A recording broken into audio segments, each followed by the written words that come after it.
അസ്സലാമലൈക്കും. ബഹുമാനപ്പെട്ട നാട്ടുകാരെ, എൻ്റെ നല്ലവരായ സുഹൃത്തുക്കളെ ഒക്കെ നമ്മളെ നാട്ടിലുള്ള എല്ലാവരും എവിടും കൂടിയിട്ട് എനിക്ക് 5-6 മാസമായിട്ട് എൻ്റെ കാലിൻ്റെ മേലെ ഒരു ചെറിയ മുറിവ് വന്ന് ഒരു പഴുപ്പ് പോലെ ആയതാണ്.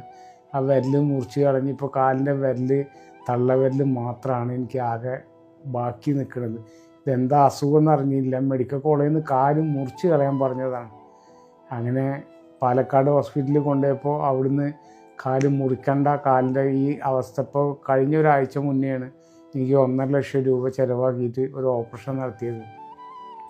അതും എൻ്റെ നാട്ടിലുള്ള ആൾക്കാരെ നല്ല മനസ്സുകൊണ്ട് മാത്രമാണ്. അല്ലാതെ ഞാനൊരു പ്രവാസിയായിരുന്നു. പിന്നെ ഖത്തർ പൊന്നാനി വെൽഫെയർ സൊസൈറ്റിയിൽ ഒരു മെമ്പറായിരുന്നു. പിന്നെ പൊന്നാനിയിൽ സിറ്റി ചാനൽ എന്ന ചാനലിലൊരു ക്യാമറമാനായിട്ട് കുറേ കാലം വർക്ക് ചെയ്തിട്ടുണ്ടായിരുന്നു. ഈ പുണ്യമാസത്തിൽ ഞാൻ പടച്ച റബ്ബിനെ മനസ്സിൽ വിചാരിച്ചിട്ട് നിങ്ങളോട് കൈ നീട്ടുകയാണ്. അള്ളാൻ്റെ കാരുണ്യം കൊണ്ട് നിങ്ങൾക്ക് കഴിച്ചാൽ കഴിയുന്ന സഹായം ചെയ്തു.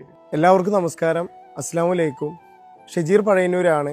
വളരെ എമർജൻസി ആയിട്ടാണ് ഇപ്പോൾ നിങ്ങളുടെയൊക്കെ മുമ്പിൽ ഇങ്ങനെ ഒരു വീഡിയോ ആയിട്ട് ഞങ്ങൾ എല്ലാവരും വന്നിരിക്കുന്നത്.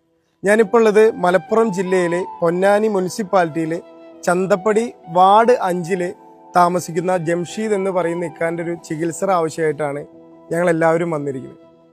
ജംഷീദ് ഇക്കാക്ക് 6 മാസം മുന്നേ കാലിൽ മുറി വന്നതാണ്. ആ മുറി പഴുത്ത് ഇപ്പം ശരിക്കും പറഞ്ഞാൽ 2 കാലിലും കാലിൻ്റെ മുട്ടിന് താഴെ വ്രണങ്ങളായിട്ട് അങ്ങനെ മുറിയും കാര്യങ്ങളൊക്കെ ആയിട്ട് ഇപ്പോൾ കാലിൽ 2 കാലിലുമായിട്ട് വിരലുകളൊക്കെ മുറിച്ച് മാറ്റി. ഈ ഒരു 6 മാസക്കാലം ശരിക്കും പറഞ്ഞു കഴിഞ്ഞാൽ പാലക്കാട് രാജീവ് ഗാന്ധി ഹോസ്പിറ്റലും അതേപോലെ തന്നെ പെരിന്തൽമണ്ണ EMS ഹോസ്പിറ്റലും ആയിട്ടൊക്കെയാണ് ചികിത്സയും കാര്യങ്ങളൊക്കെ ആയിട്ട് മുന്നോട്ട് പോകുന്നത്.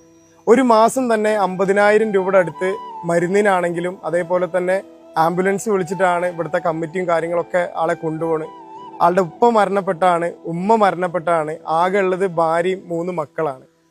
ഇപ്പോൾ ആൾക്ക് ഈ അസുഖം വന്ന കാരണം കൊണ്ട് ശരിക്കും പറഞ്ഞു കഴിഞ്ഞാൽ ഈ നാട്ടിലുള്ള നല്ലവരായ ജനങ്ങളുടെയും മഹല് കമ്മിറ്റിയുടെയും മുഴുവൻ ആളുകളുടെയും സഹായം കൊണ്ട് മാത്രമാണ് ഈ കുടുംബം മുന്നോട്ട് പോയിക്കൊണ്ടിരിക്കുന്നത്. വേറെ ഒരു തരത്തിലും ഒരു മാർഗവും ഇല്ലാത്ത കാരണം കൊണ്ടാണ് ഇങ്ങനെ ഒരു വീഡിയോ ആയിട്ട് ഞങ്ങൾ എല്ലാവരും നിങ്ങളുടെയൊക്കെ മുമ്പിൽ വന്നിരിക്കുന്നത്. ഞാൻ ഈ വീഡിയോയിൽ ജംഷീദ് ഖാന്റെ ബാങ്ക് അക്കൗണ്ടിന്റെ നമ്പറും ഗൂഗിൾ പേയുടെ നമ്പറും കാര്യങ്ങളൊക്കെ